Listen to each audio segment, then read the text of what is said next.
Good evening, everybody. Wow, it's like a very horizontal group we have here. So I know that I'll be able to see you guys very closely, but you're a little bit farther away. Sorry about that. But I guess that means that you have a better chance to see the images that I'm going to show. So I am Pauline. I am the lead curator of visual art and and also the lead curator of this exhibition. And working together with me on the exhibition is Ethan Chang and Vera Lam, who are both here. So afterwards, if you have additional questions and things, feel free to also chat with them. I want to thank you all for coming and being here, giving your time, and for this introduction, which is, I guess you have the printout. So it's a little bit lengthy, but what I think I will do is do a kind of introduction to sort of broader ideas around the exhibition. And then we can also, at some point, take a break, and then I'll go into more detail about the actual artists and the actual works in the exhibition. And then we'll leave time at the end for some Q&A or questions that I might have something I might have overlooked. So this exhibition is titled 5 Artists, Science Encountered. The 5 artists are shown here. Their names, I'll go into more details about the works in the show and their backgrounds, but just first off giving a few kind of key messages. Is it possible to turn on the light on the front, like on the screen, so it's a little bit brighter? You know what I mean? So I just have a couple of bullet points to kind of convey some of the key messages and factual points about the exhibition that may just sort of give you a context of the scope and range of things. So this is 4M+, I believe it's 9th or 9th, I think, exhibition we're having in the pavilion, and 10th, 9th, okay. So this exhibition, I think as you all know, we've been using the pavilion to do a lot of collection-driven, collection kind of showcase exhibitions, and I was here just last year doing the same presentation about a different exhibition, which was very much a collection-driven exhibition, which was the Southeast Asia, In Search of Southeast Asia show. This one is quite a different approach.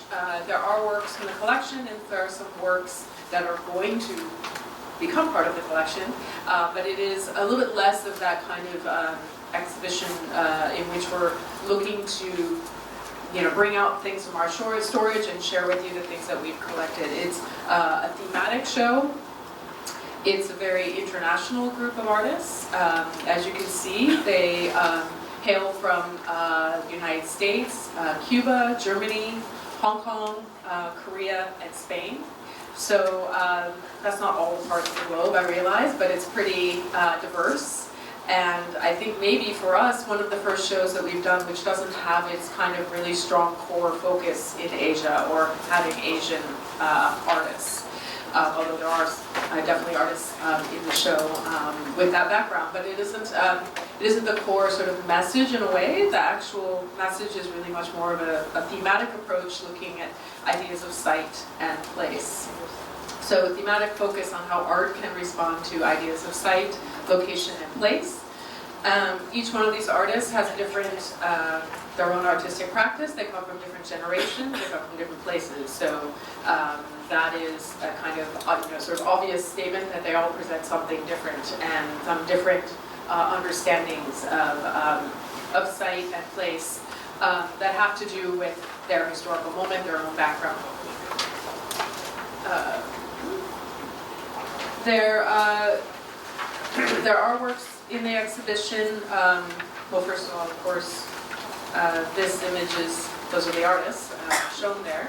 And there are works in the exhibition which come from the M+ collection, and works that we're in a process of acquiring, and then there are works that are being borrowed, so they're on loan to us. So there's sort of, that's what you guide beyond collection. In terms of the material media that you'll see in the exhibition, sculpture, installation, and moving image, film-based works. Primarily inside the space of the pavilion, and there's one work, or two works, that are outside on the terrace. But it's mainly clustered inside the main pavilion exhibition space. Key ideas or key sort of practices that you'll find in the exhibition, artists who are sort of forging dialogues with the land, the earth, or also, this also includes the built environment, architecture, and urban settings. Their approaches range from material to physical. They use sort of analytic approaches, sometimes very poetic approaches, dealing with sometimes tangible or on the other end of the spectrum, the sort of intangible understanding of sight. And collectively, we can say the exhibition, but also, you know, why someone might be interested in these works or what someone can take away from this exhibition is maybe a reflection on our own sense of place and where we are in our society that we live in, and how, you know, our sort of sense of belonging in the world. So I guess many of you may be wondering why sight, why place, and, you know, why is this a topic that we want to look at? That has to do with it being, it's actually a very complex idea in a way.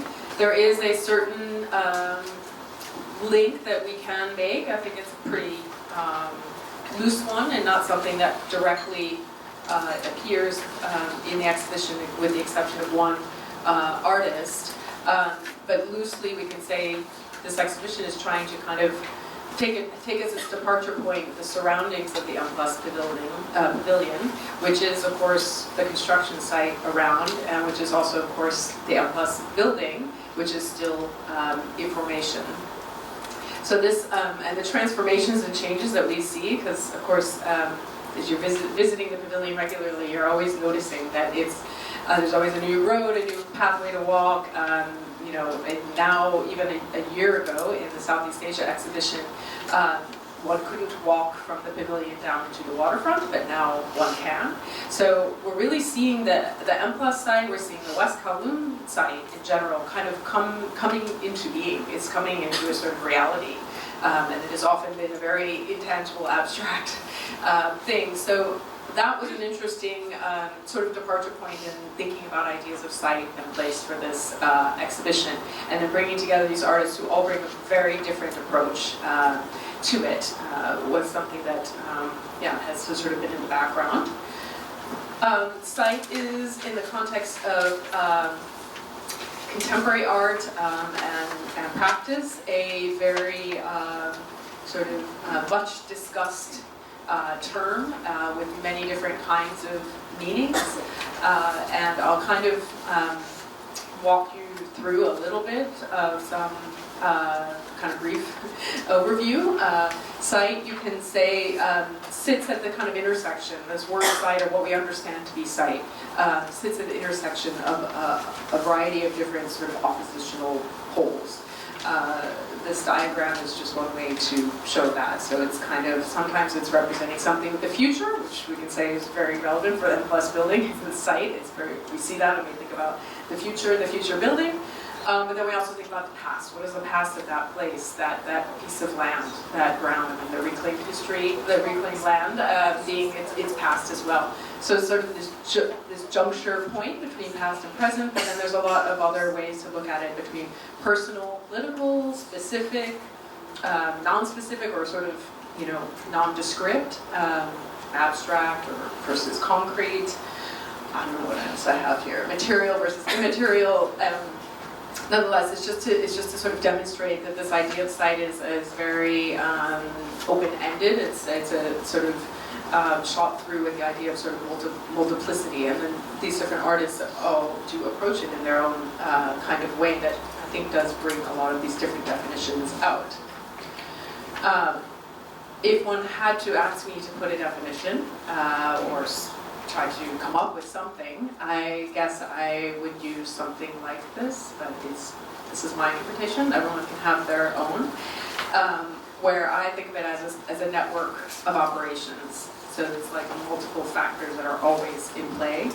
And it's kind of constellation, you can say, of these different conditions, that is always changing and evolving across time and place. So it's hard to maybe pinpoint in a specific way, but I think for each person and for each kind of context, one may come up with their own understanding. Site within the context of visual art and art history is a very regularly used, commonly used term, partly because in the sort of broad view of development of art, particularly in North America, artists began to, directly dialogue with this idea of what is site and what does it mean, and how am I supposed to understand what that is.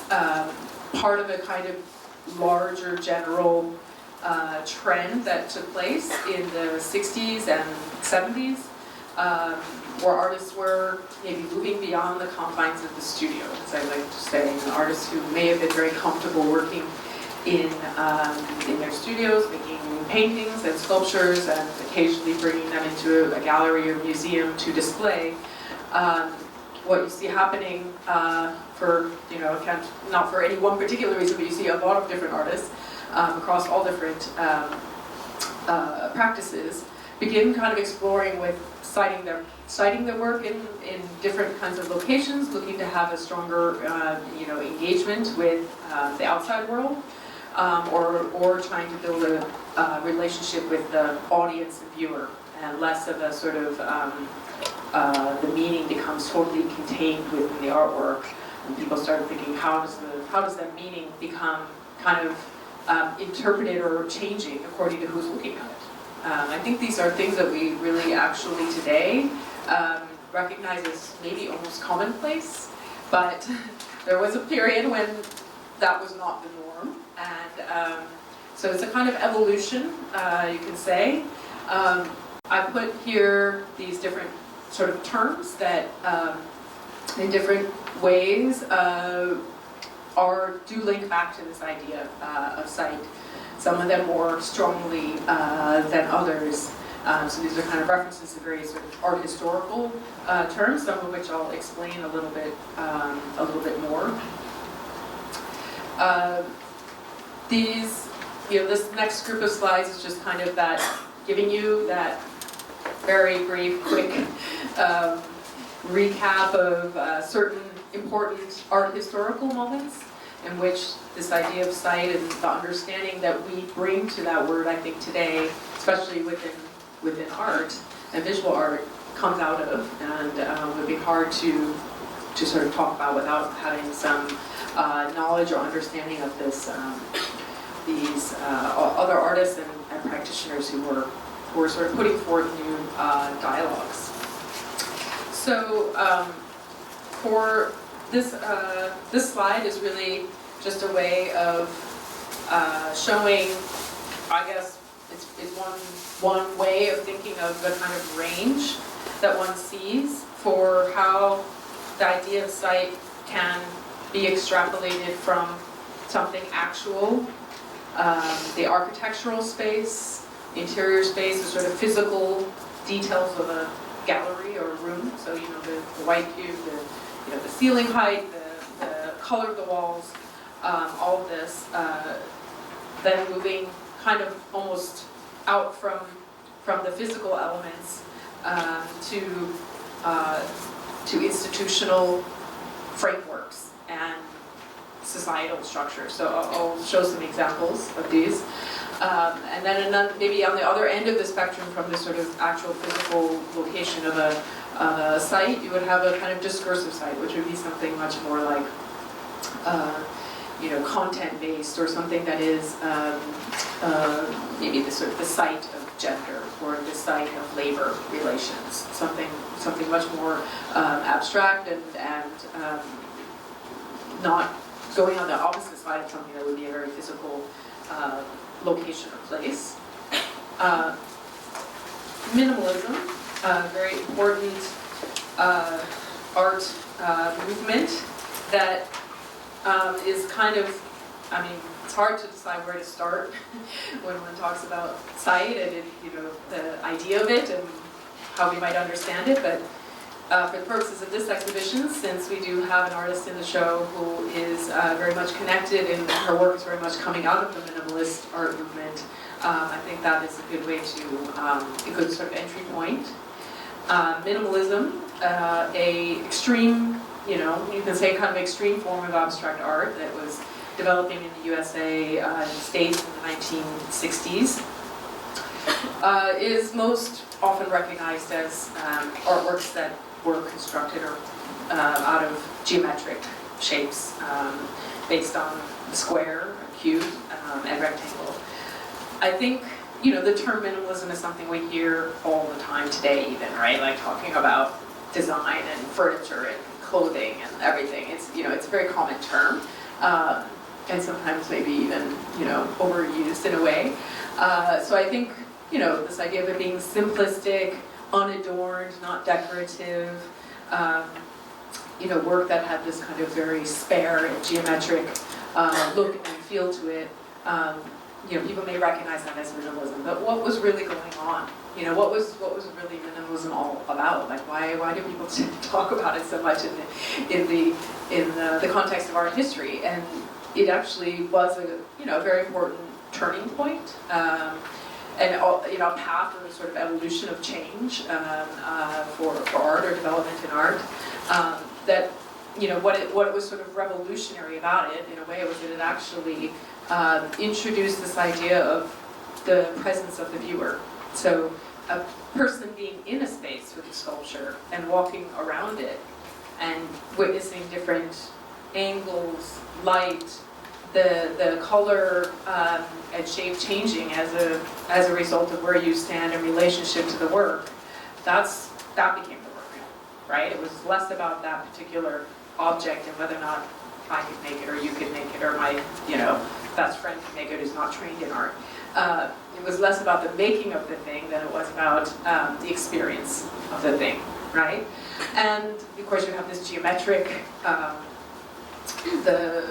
you know, very strong ties to using geometric forms and shapes, which also often were machine-made, produced. So that was also, you know, a very important aspect that these kinds of works were produced by a machine. They weren't produced by hand, and there was not the interest to have the artist's hand be present in this making process. In fact, it was like emphatically brought through an industrial machine produced kind of approach, and then the idea was you could kind of endlessly make these things and they would all look the same, but depending on where you put them and depending on where, you know, the audience or viewer would see them, there would be a different experience. It was very much about the body, actually, and that kind of physical experience and the perception, the idea of perception, and the idea that the viewer would be a very crucial player to completing the meaning. So the work by itself in the room without anybody there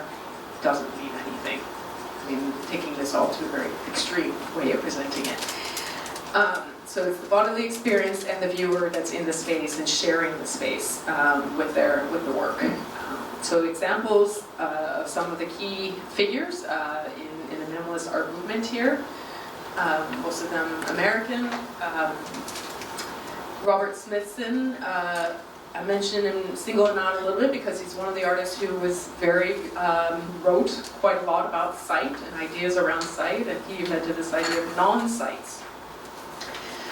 His non-sights were basically bringing pieces of earth and gravel and things from the outside, from nature, into the gallery space. And he would be collecting things from specific places. So like a particular spot in New Jersey or a particular road, and then sometimes even including the map and the location of where those were, and then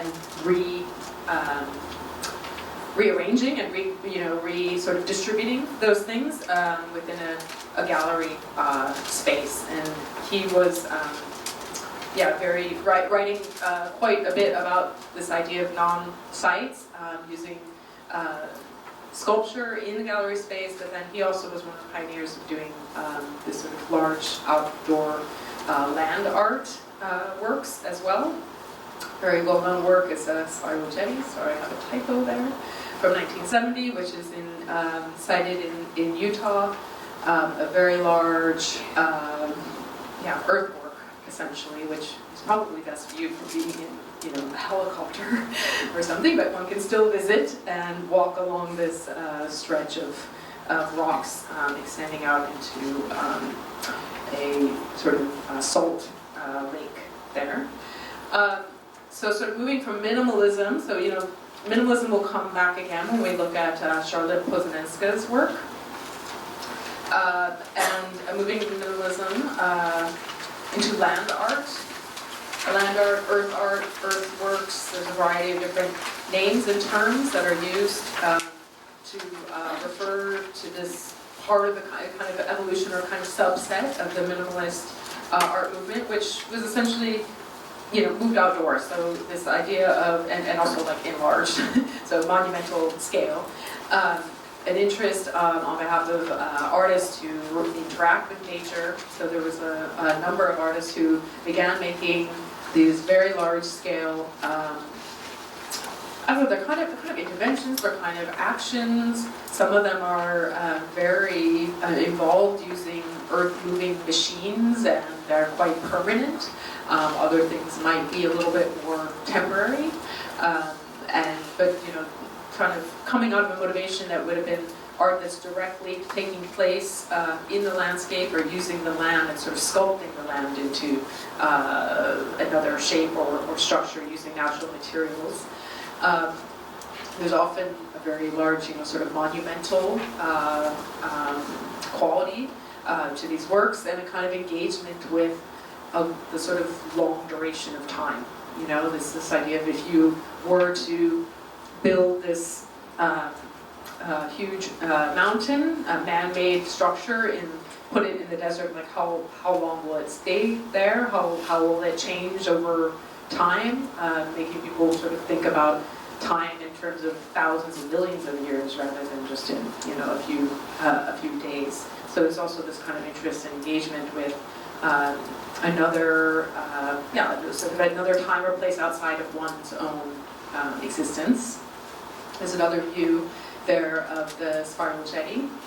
I think you'll notice these artists that I've chosen, they're all the very well-known textbook names. They're all men. They're mostly all white. This will come back again a little bit later when I talk about the artists in this exhibition. So continuing on this idea of site and its kind of own history within art, but also how it kind of became a term and a way of thinking about art making that involved public space and public, publics, so the audience that is not consciously walking into a gallery space or a museum, but just people who may be just living their lives, living in the city. Richard Serra, another American artist, is most well known for his very large steel sculptures. That there's this work that he created that he was actually commissioned to do in 1981, which was it's called Tilted Arc. I think I have the that's a typo there. Sorry, I think the spell check keeps changing it to titled arc. It's actually tilted arc. So something on a tilt. There is a lot of literature about this particular artwork and its story, but it is a very fascinating story for anyone who's interested in understanding art sited in public space in America in the 1980s, and the debates that were going on then about around art in public space. Essentially, Tilted Art was a work that was commissioned by the United States General Services Administration. They have a kind of art and architecture program, and what Serra decided to do, because he was an artist who was always working, or frequently working in metal and steel.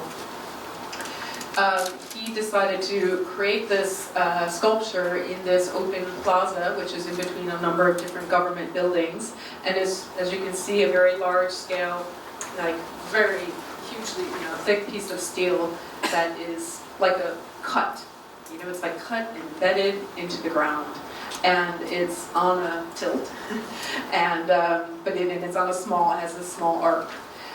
But as you can see, where it's positioned, it impacted how people could move through this space. And the people who worked in that area and every day had to go get their lunch or, go get the bus, whatever it is, had to go out of their way and walk around. This caused a lot of debate. To put it simply, there was a kind of backlash. And a very long and drawn-out court case and discussion about whether or not this work, was disturbing the public space, disturbing the lives of the workers in the area. And eventually there was a court decision. So I think eventually it was a court decision essentially to remove the work, to take it down, which did happen, and it was removed, and it was taken back to the artist's studio in Brooklyn. But what it caused was, of course, this discussion around what does it mean to put a work in this space that was made just for that space, and what happens to it after it leaves that space? Does it still exist as a work? And the famous takeaway phrase that has lived with Richard Serra and with all of site-specific art is this this quote that he had, which is, "To remove the work is to destroy the work." So from his opinion, it was only meant to be in that place. It could not exist anywhere else. You can't take it out of there and put it somewhere else. I'm not going to, if there was a ruling to take it out and he could just install it in another, keep the work and install it somewhere else, he was saying, no, the work doesn't, exist anymore. So very dramatic way of demonstrating the relationship between, a sculpture, an artwork, and its environment and its surroundings.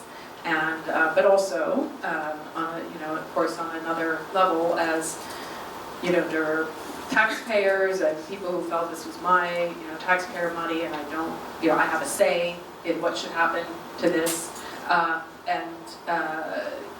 brought up all kinds of questions around, freedom of speech and artists' rights and so on. I think that in the end there were 180 people who testified, and 122 of them said that the work should stay, but then there was a ruling to take it down. So it went back to its storage place. Then just moving on to kind of transitioning, I guess, in a way to talk about performance. Another aspect of this exhibition, through which we'll see a little bit through film, but to think of also as this sort of trajectory of thinking about site, thinking about artworks that occupy sites, artists and artworks that are trying to engage in a relationship with a particular place, and then kind of this connection with minimalism and how the body is related to that process. Performance art, which sort of came of age, you could say, in the 1970s and 80s, which kind of, in a way, took away the sculpture and just went with the body as a tool of expression. Just showing some examples here of women artists who were creating performances that were not only using their body, but as that sort of means of expression, but their expressions or commentaries would often be very much in relationship to that particular context of the art world, which was a very male-dominated scene. And for example, Carolee Schneeman's work of her on this harness as she's making a painting kind of mimicking the very famous image of Jackson Pollock and his abstract expressionism and this kind of idea of gestural abstraction painting, kind of recasting that, but obviously with a different light and different perspective. Another work that I put here is Meryl Latterman-Gillis. She made a series of performances in the 1970s, which are now lived on as photographs, which were called kind of maintenance art performances. So what she's really doing is essentially she just sort of took it upon herself to start cleaning art spaces. So the sort of performance was to be, mopping and washing and being on the street and playing this role as sort of worker, like a kind of custodian worker or cleaner, but then doing that in a very public way, very much drawing attention to how museums keep their very pristine appearance and making more visible these kind of labor relations, which are often not so visible and seen. Also bringing to attention the sort of social gender division between public and private. So I think now we see performance and know performance as being a medium in which artists choose a particular place or location for what they're doing, but this was kind of the beginning stage of really when artists were taking up and choosing a particular site and location in which they wanted to, their statement or their expression would have the most meaning and relevance. It also relates to another important or another aspect of this kind of site-specific history or practice, which has to do with, here are more examples, of performance art, with a couple of things that are in the M+ collection, we have 2 more slides of performance, I forgot. Okay, anyway, just more examples. More examples of some of the very well-known body art and performance art practitioners. Marina Abramovich, one of them, Arthur Rosler, again, Carolee Schneemann, and then I also put in here Xie Ching, Taiwanese performance artist who arrived in New York and did these very long durational 1-year performances where he, this one in particular, he lived outdoors for 1 year. So, again, never went inside a building for the entirety of 1 year, and it was all documented. These are the kind of things that we actually have in the M+ collection. We have a lot of documentation of his work. But he's very much part of and was a kind of pioneer of a very extreme type of performance, was around duration and around using the body in this kind of way of almost experiencing pain and suffering. And then I just thought I'd put 2 examples of continuing this thread of performance art, but then also very much linking it to gender, to the role of women, and to performances which capture that were done about 10 years apart. Yoko Ono's Cut piece. This is a performance in which members of the audience are invited to come to the stage and to cut a piece of her clothing off. And this happens, over a period of a few hours. You can see she just sits there totally, stone-faced, passive, not moving, not reacting, as her body is slowly being exposed and as her clothes are slowly being taken off of her in front of an audience while she's on a stage. 10 years later, Marina Abramovich did this very controversial performance of putting objects, a number of different objects on a table and inviting audience members. And so she was standing there and she invited audience members to essentially use any of these objects on her body. And people, pasted things, they wrote things on there, they, hung or draped items, but there were also things like knives and like chains, and it got like, I mean, it famously got out of control where there was like, you know, I mean, some real actual danger and threat to her life, and it just like, it got called off and it was ended.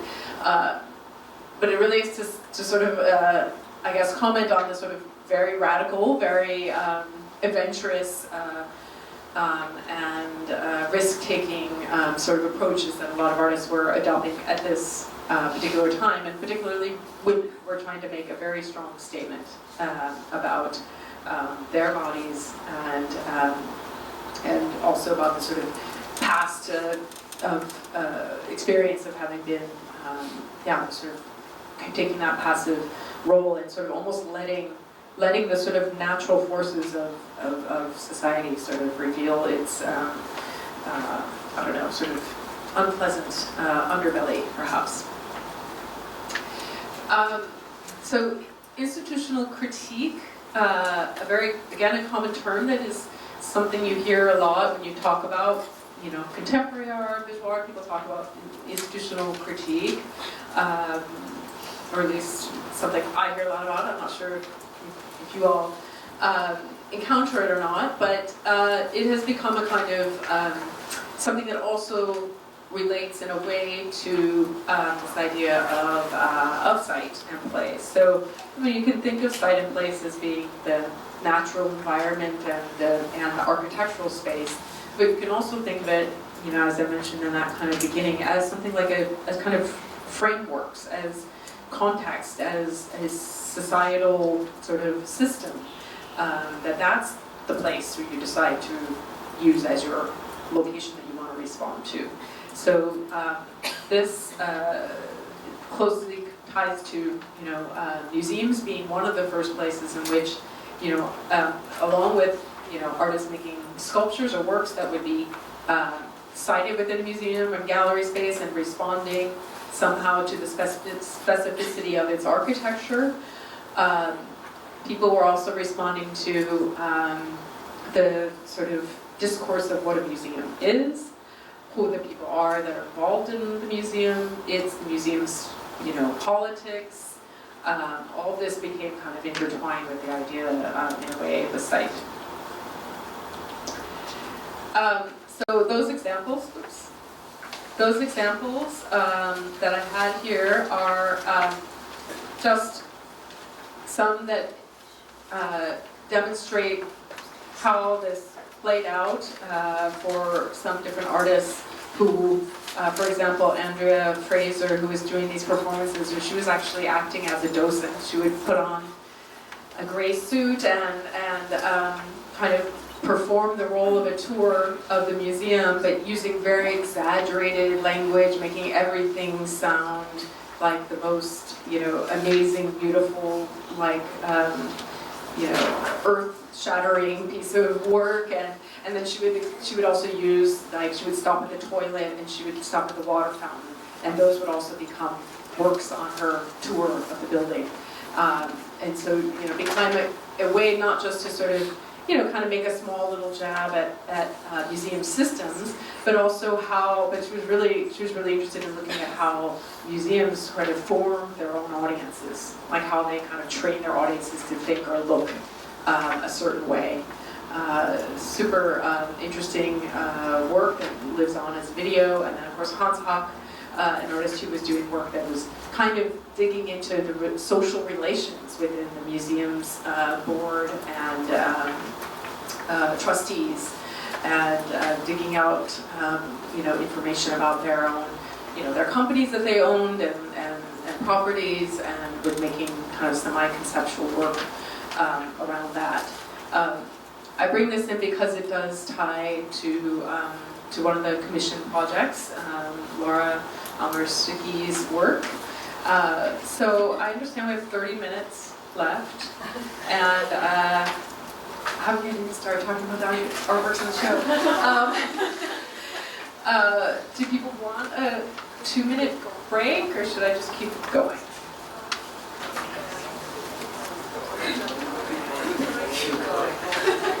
Can you? Yeah, it's okay. I'm just going to drink the water.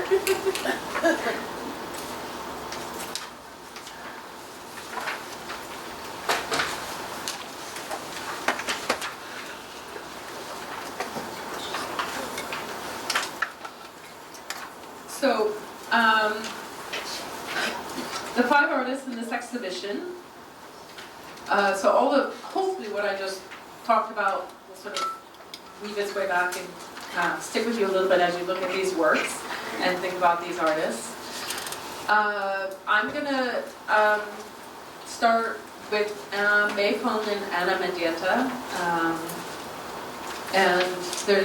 But you have a kind of overview here, partly because you'll see the way that I've done this small diagram. Mei Feng and Anna Mendieta's work has a kind of link and connection that has to do with the body, memory, and experience. So these are 2 artists whose, it's happens to be the works that we've selected for the exhibition, which bring that out. Of course, in their own practices, they do quite a number and deal with quite a number of different subjects. But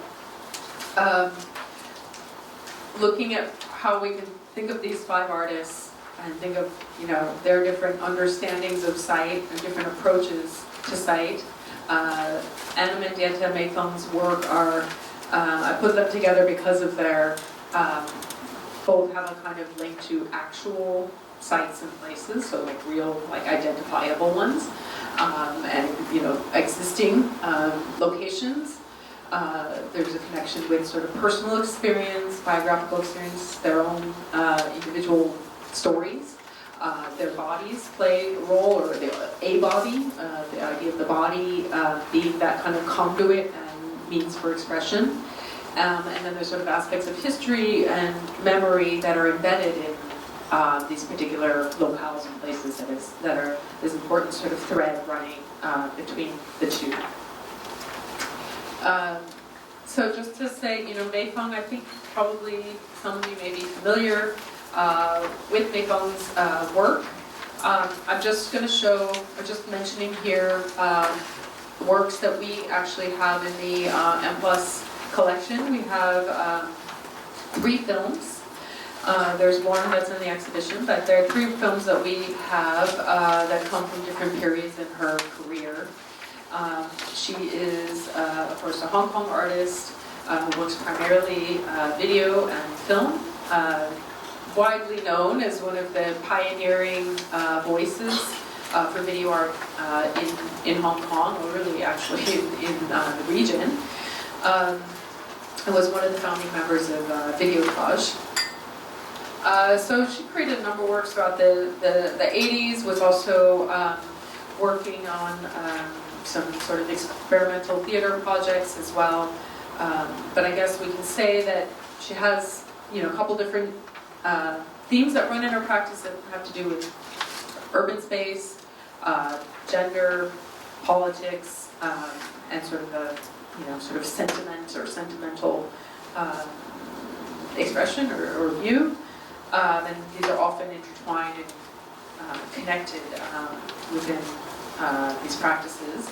I'm showing on the right, an image. So, in addition to being an artist who makes artwork, she's also somebody who's worked quite a lot with independent art spaces and things relating to moving image, but also other forms of art sort of administration.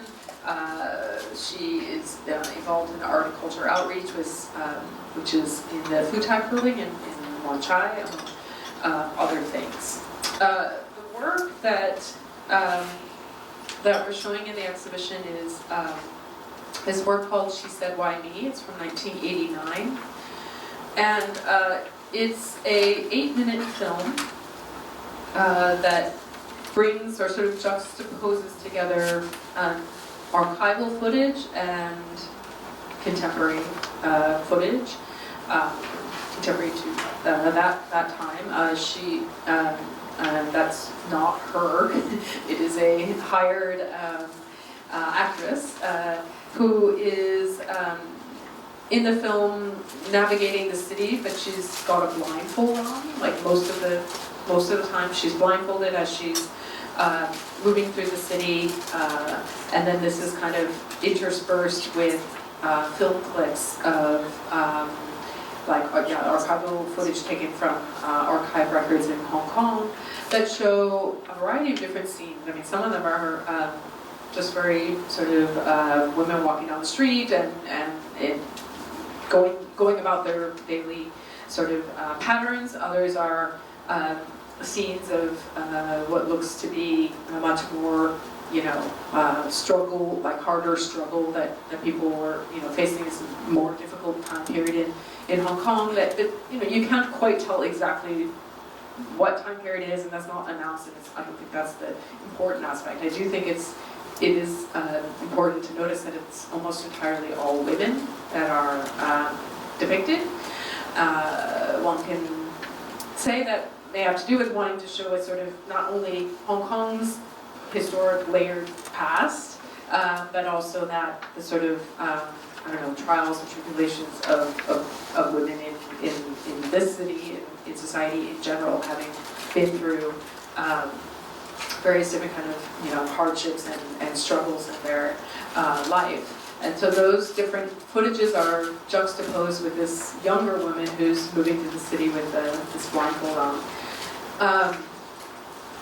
She's filmed in places where you can see there's kind of colonial architecture, or there's like a temple, something that has a kind of identifiable sense of history and memory and place. I think it's maybe a very obviously very metaphorical kind of a gesture to be unsighted, but refamiliarizing oneself with the city and places that's your hometown, but then you're trying to move your way through it without your sense of sight, and you're experiencing it in a different kind of way. The film, of course, made in 1989, speaks to a particular moment in Hong Kong's history. Probably I don't need to explain it to a lot of you, but a moment that was in between the announcement of the handover and the signing of the Sino-British treaty that was 85, 86, and then pre-1997. So it's a kind of moment of uncertainty, you can say, unclear what the future would bring, and in which, not only Mei Fang, but I think a number of artists were encountering and sort of re-examining their own environment with the eye and the understanding that things may change, and certain things they know at that moment may not exist in the same way in the future. So it sort of really captures that moment of instability, that moment of the kind of pre-handover speculation, and is unfortunate. There is another work she made that we have in our collection that is a follow-up to this. We're not able to show this one alongside, but I think it is interesting to just note that she made a kind of follow-up to that film. It has the same title, in 2016, which was, as you can see, filmed she chose very specifically to film this in the Tamar site, and it's a kind of conversation, you could say, a remake in some way, or reevaluation of that earlier work. Ana Mendieta, an artist who is a very well-known, very celebrated Cuban-American performance artist and filmmaker, photographer, painter, super interesting, and a very informative voice for artists who are interested in sort of examining self-identity, but also gender questions and feminism. She, I'm showing here some earlier works of hers, a film that she did when she one of the first works she made when she arrived in the States, but also these photographs, which are kind of funny, but they're also very much about like her kind of, again, like turning herself into something unrecognizable, unfamiliar. She's basically pressing a piece of glass against her face to sort of distort her expression. playing with ideas of how, of the beauty of what, accepted sort of understandings of beauty for women by, making herself look kind of, typically unappealing or ugly. And then on the right, she's using male hair, hair from, so I guess she got it from someone she knew that she's pasting on her face, and playing again with this idea of her own identity and gender. She the work. Oh, sorry.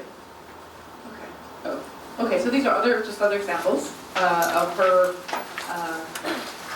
earlier films and paintings, in which blood is a common theme. It will appear also in the works that we're showing in the exhibition.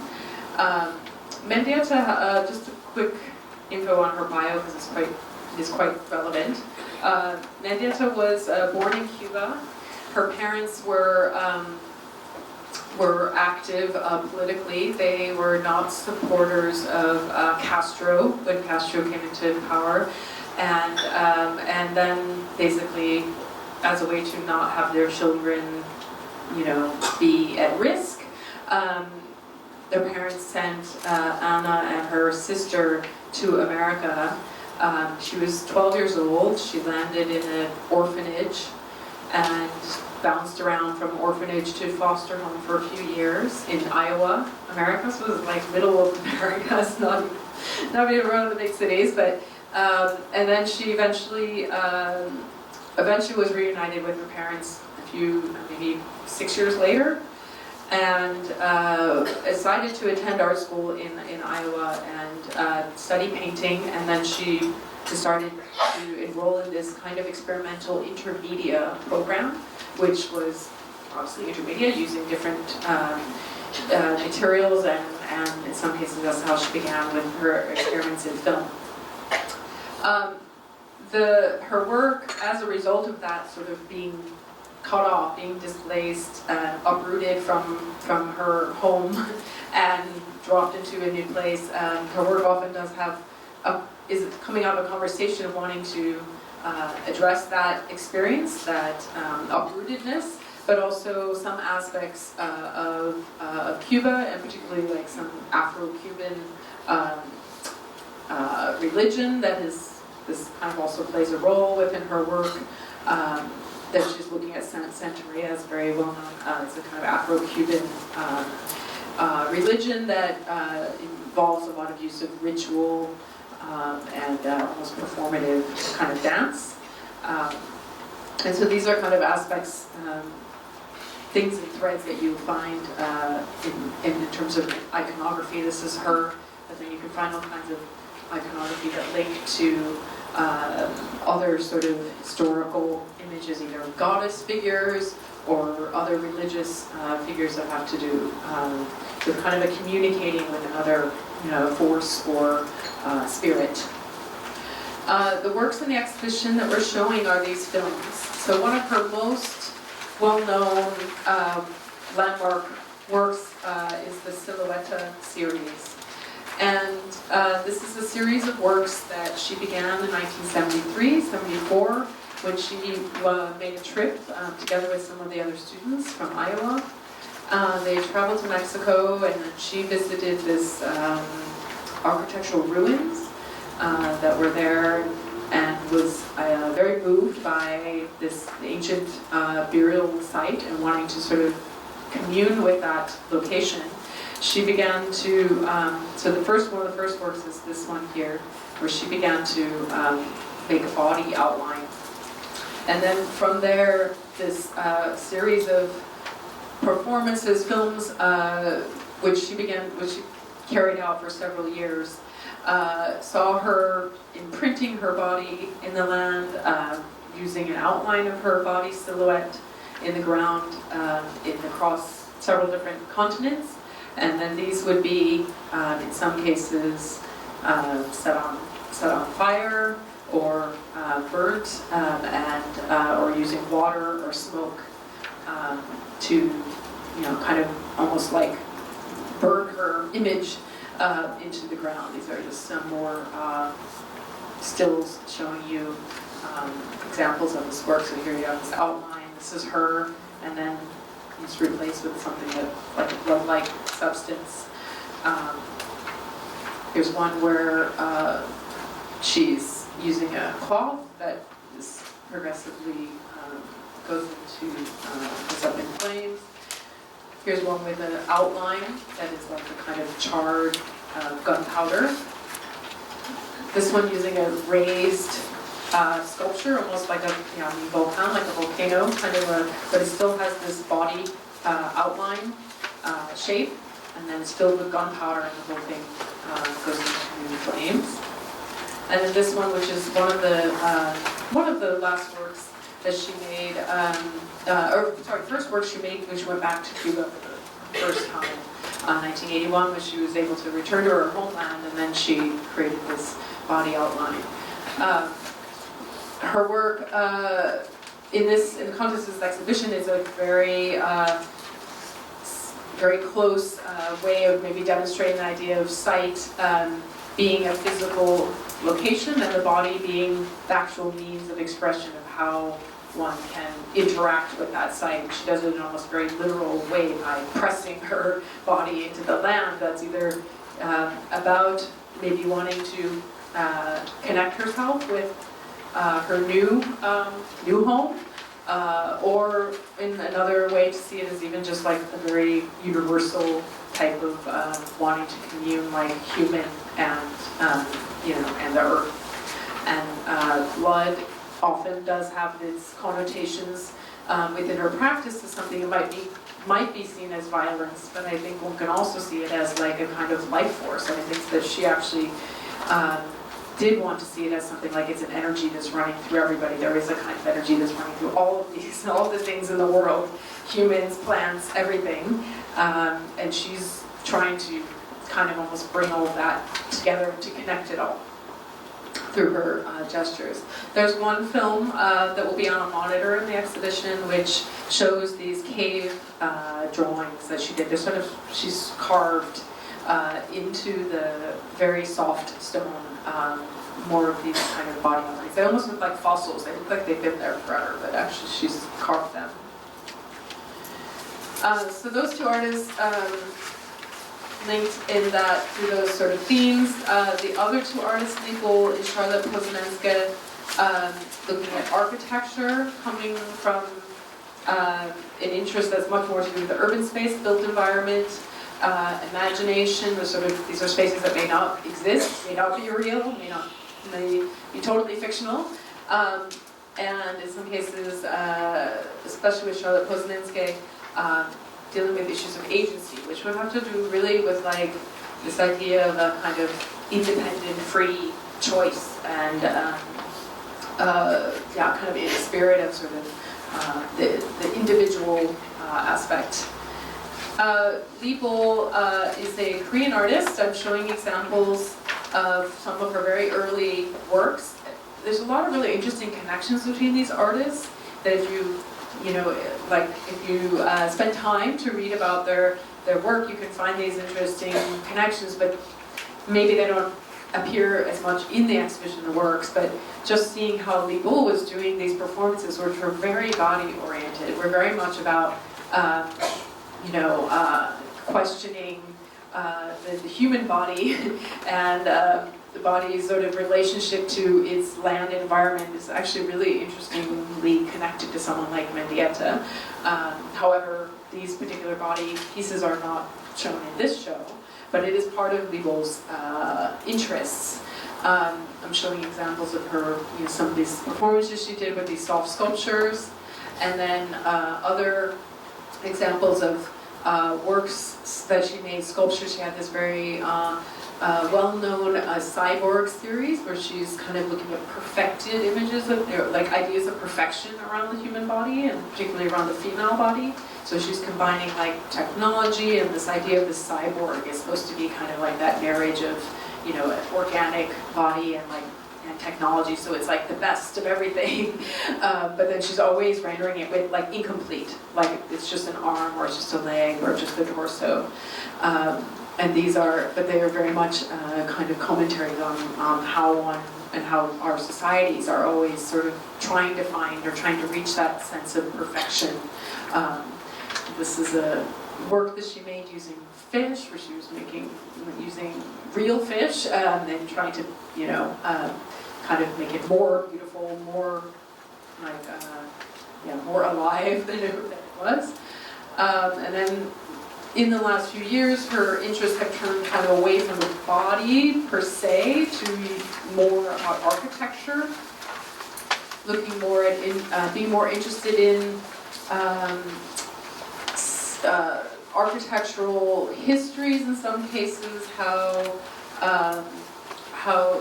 there's certain thinkers and theorists that she's fascinated with from the 1920s and 30s, particularly sort of Russian constructivism and architects who were dreaming up these very idealized societies and idealized forms of architecture, some which were not built or only existed for short periods of time.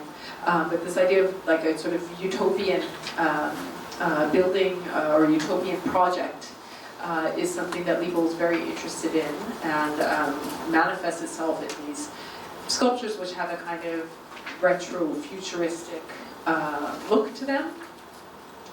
What we're showing in the exhibition will be a number of maquettes.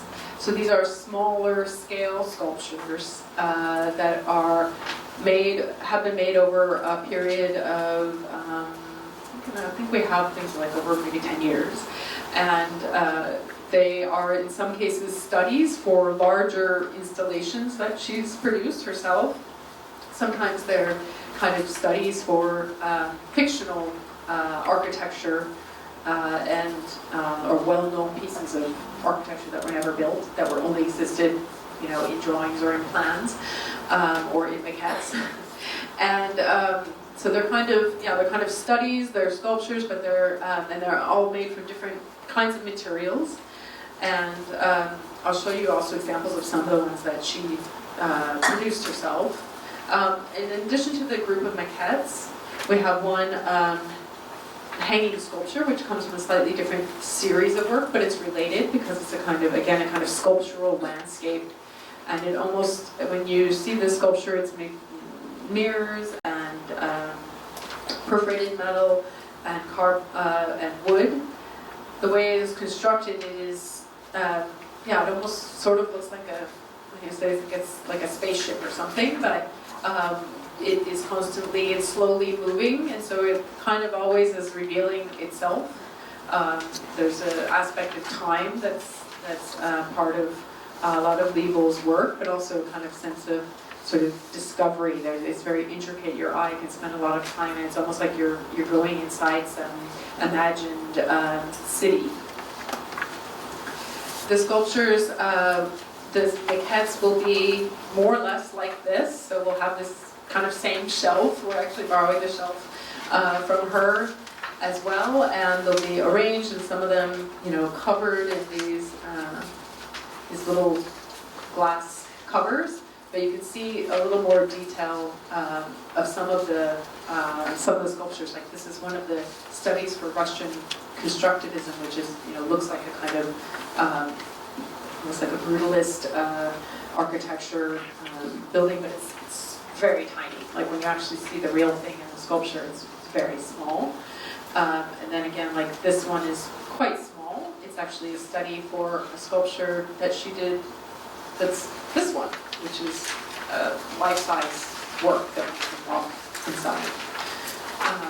And then also you have this small version of this maquette, which is a work that's actually named after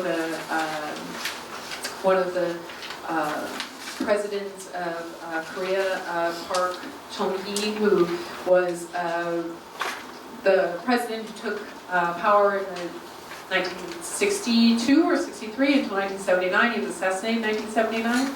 He was one of the dictators who, during Liebel's sort of upbringing, he was the one who brought South Korea into this new economic moment, but it was also a moment of intense repression. She grew up in that kind of environment and, you know, creates works that's always in sort of dialogue with that ambition. This is a large-scale work when it was completed and finished. I have to move along since time is running out. So there'll be one larger scale maquette on this kind of a base with a mirrored platform, and then there'll be this hanging sculpture, which we have, so all these are coming on loan to us from the artist, and then this one's coming from a collector in a private collection here in Hong Kong. Charlotte Poznanska, so I know I really don't have that much time, but she's so interesting. I wish I could have more time to talk about her work. This is an artist who, so in terms of generation, I would say maybe you have, you know, Charlotte being the sort of oldest artist. Of course, she is no longer alive, but, you know, born, you know, her sort of period of art making is the earliest, you would say. And Anna Mendieta and Mei Feng kind of being maybe more similar in sort of time period. And then Liebel and Laura. But so Charlotte, you kind of have to go back in time a little bit to the minimalist kind of moment that I was talking about earlier, and to understand, you know, what she's doing as an artist and as a sculptor, which was producing work that was industrially made. You know, again, no sign of her sort of hand here. What she produced and what she did, which was really quite radical at the time, was, you know, to make these sculptures that are essentially, you know, industrial type of look and appearance, which a lot of other artists were doing at that time. But what she did was different, was that she wasn't producing them in any kind of editions, so these could be endlessly made by a factory in Germany. But they could also be put together in almost any configuration. So what happens when you, as a museum, acquire these works, and I can tell you, it's an interesting process, is you're acquiring basically like unit pieces. I mean, it's kind of, it's like modular. It's like you're buying the, you know, we have this times 3, times 2, times 4, these different pieces, and then she allows the owner of the work to set it up however they desire and wish. And so that's where this idea of agency comes in, right? She's not only invented a system for producing art, which can be done in a kind of endless, you know, industrial factory type of way, but then, you know, so there's, you know, there's a lot of sort of standardization that comes with that, and the, you know, that sort of industrial approach. And then she's introduced also this like variability, flexibility. It can be arranged and set up in the space almost however anybody wants, and she allows, and she sort of relinquishes that artistic authorship of dictating exactly how one, you know, arranges it. And because it's sort of minimalist sculpture, which is very much about it's cited in the, you know, where it's cited in the gallery, how people will move around it, how people will interact with it visually is a very important aspect. She's kind of leaving that experience, you know, open, very open-ended.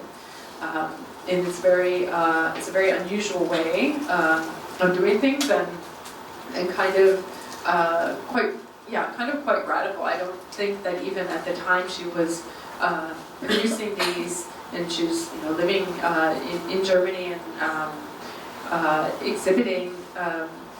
You know, she had a career, but actually she sort of stepped out of the art world shortly after making these works. And she stopped her career as an artist. She stopped making art. She stopped exhibiting.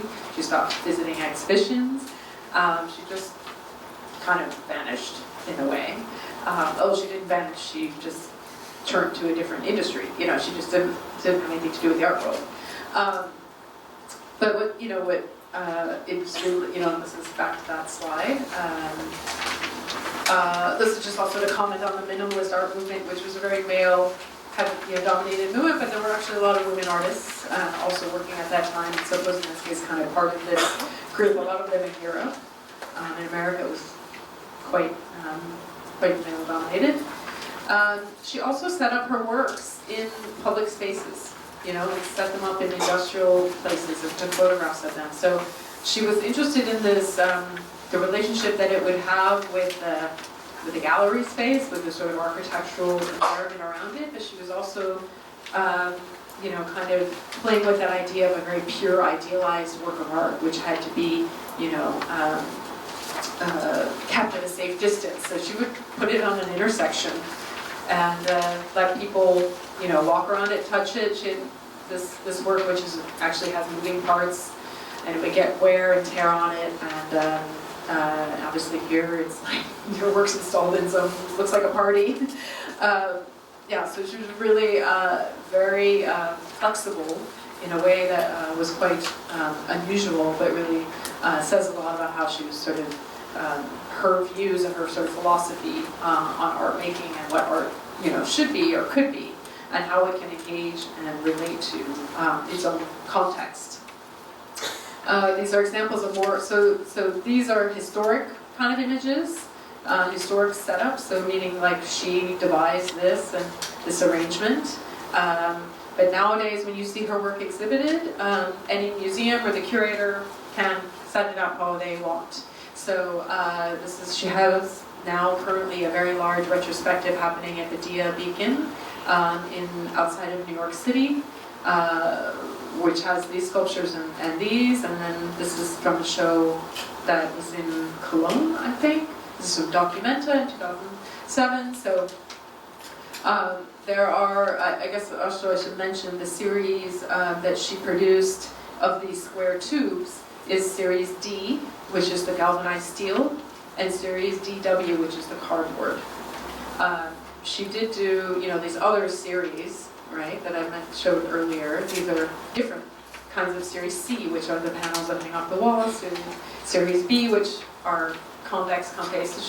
So it's like a very rigorously and well thought out system that she devised for her practice. I'll share with you also, this is, I hope you can read it when it's in the printout, but this is a kind of manifesto, a kind of statement that she wrote before she exited the art world, where it lays out her ideas and her thinking. These objects are intended to have the objective character of industrial products. They're not intended to represent anything other than what they are. Art is a commodity that is only temporarily contemporary, yet the market is minute and prestige, and prices rise the less current the supply is. So which is, responding, I guess, to the idea that she produces her work without additions, just endlessly. So she doesn't want to have it become like sort of fetishized because of its rareness. Again, a totally unusual way of doing things for artists.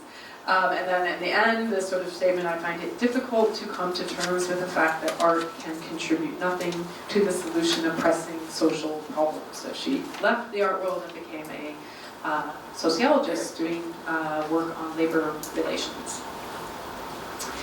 The last artist, last but not least, because this is the one commissioned project in the exhibition, all the other works I've shown, existing works. The work that is by Lara Almarsuki. I'm still struggling to pronounce her name, so don't feel bad. Lara is an artist who approaches this idea of sight through materiality, and we commissioned her to make a new work. She is an artist who is Spanish, based in Rotterdam, very interested in the built environment and in how land is used in a way, and the material that is within the land and earth around us. When I first got to know her, I actually had worked with her once before, was for a project something like this, where she would come to a city and do research about the unbuilt pieces of land, or sort of abandoned pieces of land that were not yet developed. And she would sort of find a corner or a lot that had been sort of sitting, dormant, and do some research on it, make photographs, make a study, write a text, publish a small book, and then in the exhibition space you would have a small slideshow and her kind of research on this land. So she did one about like a few years before the London Olympics, so it was just called, Spaces Awaiting London Olympics. It was just like the kind of undeveloped, this kind of moment of being unsure what is coming next, but then researching its past, then looking at its future, and then she's done a number of these. Then she started doing works about buildings and the materials used in a building. So this is a perfect example of how she had taken this building as a study, and then had brought over all the materials, like it's like ingredients for a dish you're going to cook, where you put the tomato and the carrot and the garlic, like all the raw things there, and then the finished dish. And to put them like side by side, it's the raw materials for a building, and then the actual constructed building. So she's really fascinated with that kind of relationship and that transformation that happens between that raw material and how it's the same thing but just shown in a different way. And a number of other works that she's doing a similar idea, which breaking down the kind of materials of the building into its physical, actual materials, and then just representing those in the amounts that were corresponding to how they were used in that piece of architecture. Her pavilion, Spanish pavilion in Venice, was a representation of that building, but through the rock and gravel that was used to produce it. And then she's been doing a number of these sort of calculations, materials calculations, which are text-based works. So while these will be obviously installations, these text-based works are just like a pure analysis, purely factually, painstakingly studying the plans for a particular building and extracting the amounts and volume for every material, and then presenting that in a list form. So what she's going to do for us is essentially a materials calculation of the M+ building. So we will have on our exterior pavilion wall, sorry I don't have a photograph of it here, but the wall, two walls actually, on the terrace, one in Chinese, one in English, will be something that is akin to this in appearance, which will be, all the materials in the M+ building and the amounts. And it's a really, I like to think of it as like a kind of portrait of the building, but in a very different light. It's twisting your understanding of what a building is made out of, but also she brings it back to the sort of organic materials that are found in the ground, in the land. So it makes you also rethink, like we think of built structures and we think of the natural landscape of being totally two different things, but they're actually very interconnected. And there's that constant cycle that's happening between extracting something from the land and doing something to it, and then it ends up in the built structure. So she's kind of constantly and really crazily obsessed with this process. We'll also have a public program with her where she will we'll do like a kind of tour and look at the sort of geology and the materials in Hong Kong. I think that's it. I think I managed to cover everything. I'm sure I left a lot of things out because I have a lot more notes I didn't talk about. But I think I covered spaces, and I'm happy to explain things further that you may need or to answer questions. Yes. Any questions to Pauline about the exhibition concept or size? I hope people were able to make the connection between the first part and the second part of the works. The first part of the cinema is a lot of art history and a lot of stuff that may not be that familiar, or maybe it's familiar, but you're not really understanding what is connected to these artists. So I will try to do more connecting if you need that. Yeah, please.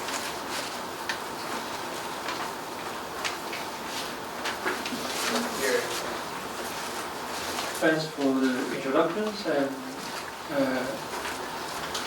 would you expect docents to emphasize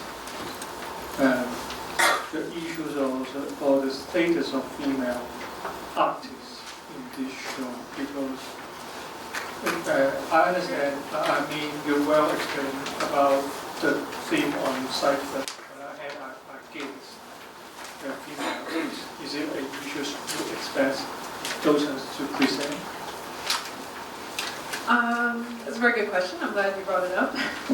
I'm kind of, with this exhibition, a little bit like knowingly walking a kind of line, in the sense that we can't hide, these are all women artists.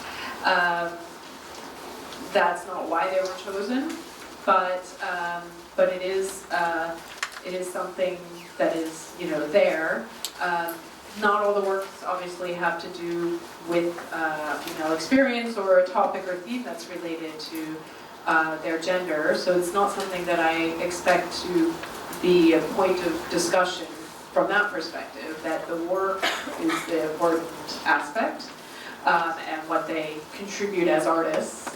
And I think, with the exception of, obviously like Mayphone's, her work does have an element of wanting to bring in this sort of something about a female experience into the lens, and that's visible there. And I think with Mendieta, one can find that as well. But with someone like Laura, it's totally disconnected from that. So I don't expect that you would have to bring that in as a topic or something that you would find as a thread that's going to run throughout the show. But because I don't think it is the core aspect. But I guess what I feel like in curating the show and the sort of messaging around the show is really just a bit about like, these are interesting artists, great artists who have put together, or in putting them together, provide these interesting ways to think about sight. I don't think that the idea of sight is disconnected from our social world and reality. So in that sense, there always will be some thread to how these artists see themselves in the world, which does have to do, in a broad way with their identity and their gender. But it's not the, maybe not the core aspect to bring in. Does that help?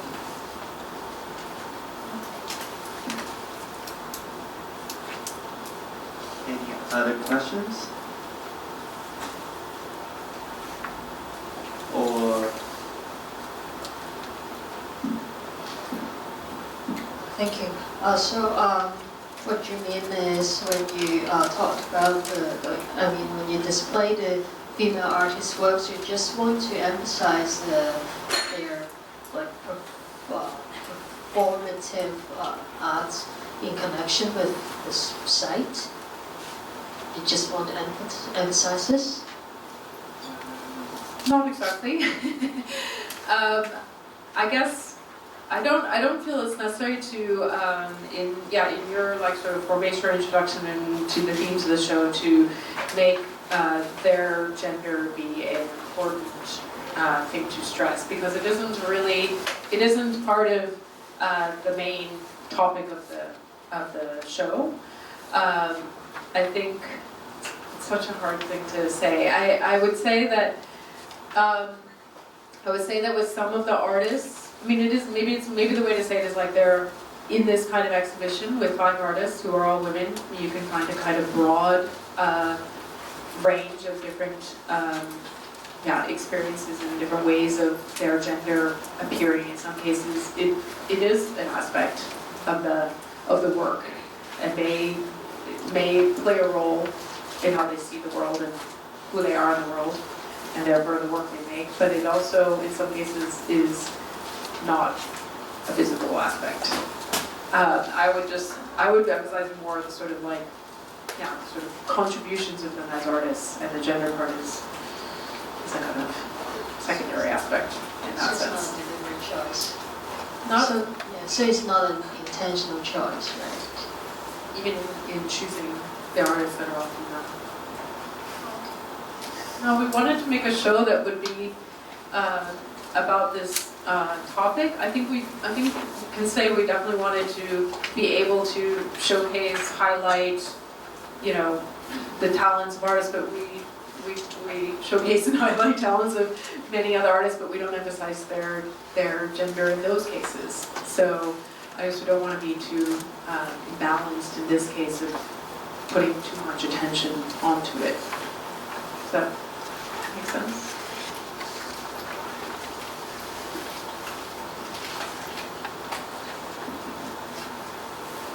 Yes, I think for following the point that we're talking about, but I do feel that putting 5 artists that are female, it does draw audiences or our attention to them as a female and their perspective.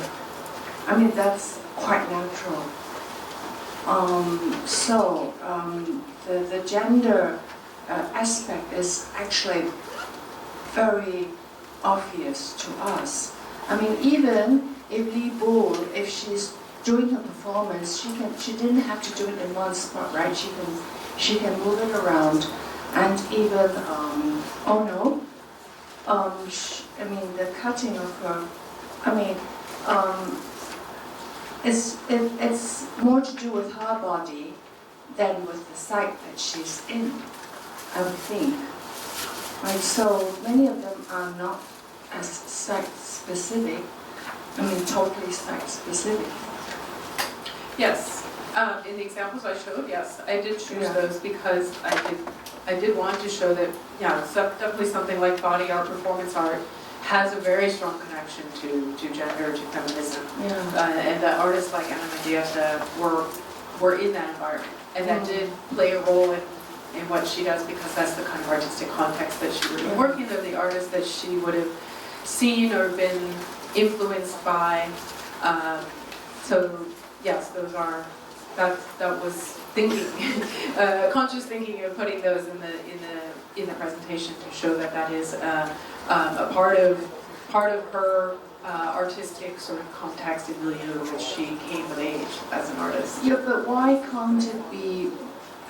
Just now you were saying that it's not gender-oriented, but why can't it be? I mean, it could naturally be because there are 5 women there in the show.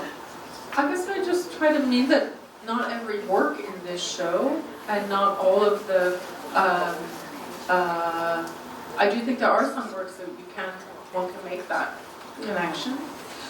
I'm just hesitant to make that connection across everything and to have it become, stressed too much, where in some cases it is, it's not the strongest thread to bring out, right? So I think it has to kind of be modulated a little bit, I guess. We're not trying to deny it. Definitely not, but we're also not trying to have that become the only thing, because right now it's the only thing we're talking about, right? I'm not trying to challenge. So I also am aware of that. I'm just speaking just off my head. I mean, it's just that if it's not supposed to be a gender thing, then wouldn't it be quite natural to include men or 1 or 2, to neutrally that? No. My choice. My choice.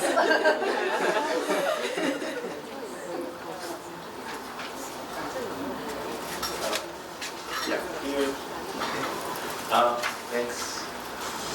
Thanks for the presentation. I'm quite curious about the notion of the non-site. Because when you think about sites, it's always site-specific, right? So the notion of site generic that sounds very interesting to me. But like in reaction to the artists, I think it's very clear that Mayphone and Mendieta are very specific in that side. And then I can say Kuznetske is pretty deliberately site generic. And then I kind of find myself a little bit in trouble situating Libu, because she is dealing with architecture, but at the same time, he's maybe extracting architecture from its context, or I don't know if that's the good or a good interpretation or good intention. That's more like a overall thing. And then I have other two little questions about very more related to the exhibition. One is the Kuznetske piece. Are you intending to assemble them actually, or what's the plan there? And the other part is the Mendieta pieces. Can we get more information about, for example, if that is really blood or is it not? Or what's the process of imprinting her body on the site? Thanks. Good questions. Okay, I'm going to answer the Kuznetske thing first because that is something I forgot to mention. So yes, she leaves it open to the owner in this institution. In this case, is us to decide how the work will be arranged. So what we're going to do is have at the opening a arrangement and configuration. So basically, those steel pieces only go together with other steel pieces, and the cardboard ones only go together with other cardboard ones. So those are two different sizes. We will do, meaning me and the curatorial team, will do a arrangement in the gallery, which will be there for about a month. And then I'm inviting other people, 3 other people over the course of the exhibition to come and do rearrange and reconfigure the work. We are confirming who they are still right now, but imagine that when the show is open, we'll also have this in a small label on the wall where it'll say like this arrangement has been done by the M+ curatorial team, and you know that we've invited guests to do future arrangements, check for more information, that type of thing. But you know, approximately each one will be about a month. So like the show opens on June 7th, and then I think in July 20th we'll have another person come, and on a Saturday that'll be a public program, and they'll have a little bit of time in advance to think through how they want to rearrange the works and set them up, and then so on 2 more times after that till the end of the show. And then Mendieta question, I guess. Yeah, I don't actually know what that material is in that film. It looks to be like representing blood. I don't know if it is actually blood or not, and I'm not sure that it's so important to know if it is or not. But I think probably most people would assume that it is, or make that understand it symbolically that way, whether or not it is the actual liquid. But you were asking that, but you were also asking what other details about how to. Those are the 2 details, and the general one is more. Okay, and then label. Yeah, I think label is one that is probably for a lot of people may seem to have less strong link to the idea of site, or it's not as obvious, right?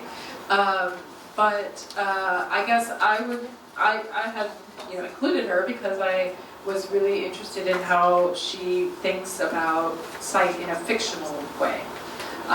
And so it is definitely, not really about a kind of actual location or place, but about the imagined site. And that's imagined, which often would be, sort of projecting something into the future, and her idea of her interest and fascination with utopia.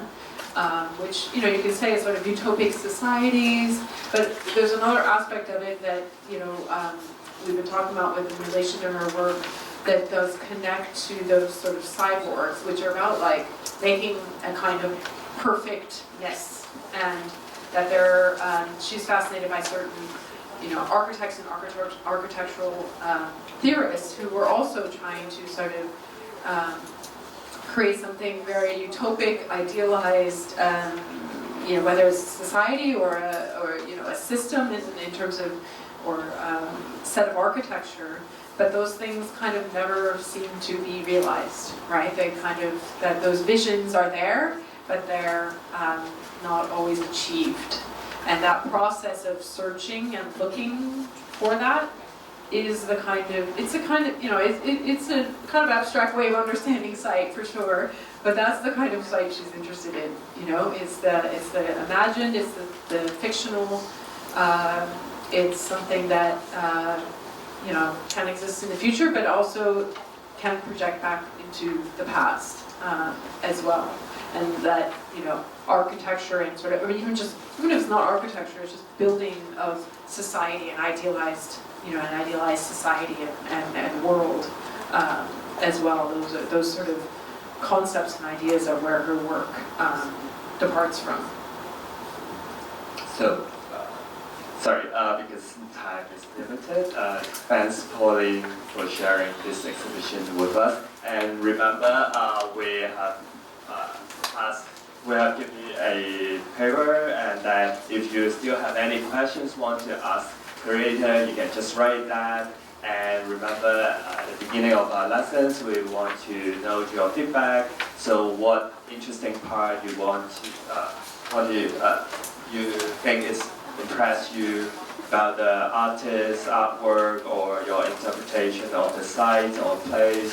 So just write that, or anything about the difficulties you foresee when you lead the tour for the public. So just write down any questions, any feedback, and we will collect it at the reception.